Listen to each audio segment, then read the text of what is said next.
Salut, je m'appelle Alex. Dans cette vidéo, je vais t'expliquer comment créer une bio Insta parfaite. Dans ma chaîne YouTube, je raconte comment gagner plus d'argent sur Instagram. Et pour gagner plus d'argent, évidemment, il faut avoir plus d'abonnés. Mais les abonnés coûtent cher et pour réduire leur coût, il faut augmenter la conversion des visiteurs de ton compte vers des abonnés. Easy. Un visiteur prend la décision de te suivre en regardant à ton feed Instagram, tes highlights, ça veut dire à la une, les stories à la une, et ta bio avec le photo du profil. Ça veut dire que ta bio, c'est une tiers de succès. Mais alors, comment réussir? Premièrement, tu dois faire la liste de tes réussites les plus importantes qui correspondent au sujet de ton compte.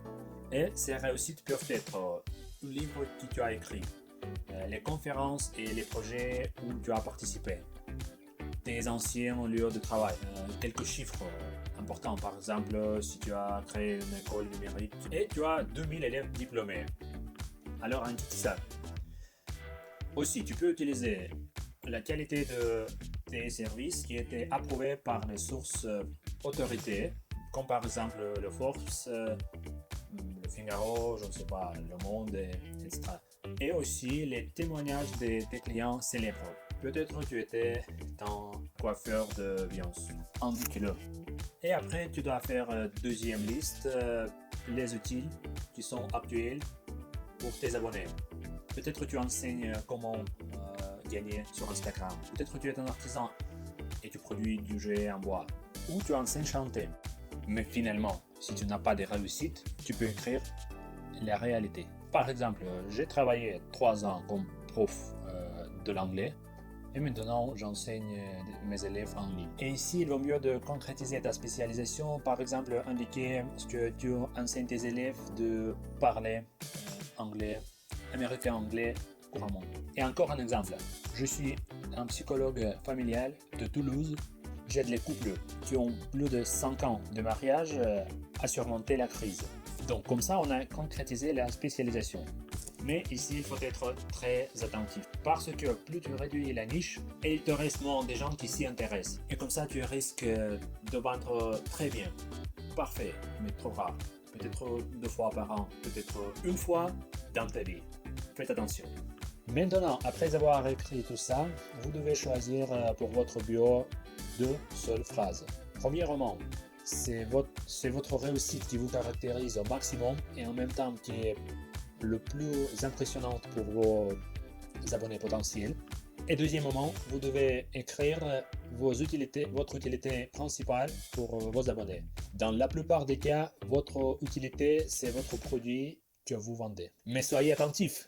Votre produit à vendre, ce n'est pas un objet ou le service. C'est toujours une émotion ou le problème de votre client qui est à vous résoudre. Mais c'est encore une émotion. Par exemple, si vous vendez un appartement près du métro, ça veut dire que vous pouvez vendre ça comme la possibilité d'éviter des bouchons et dormir chaque jour 20 minutes plus.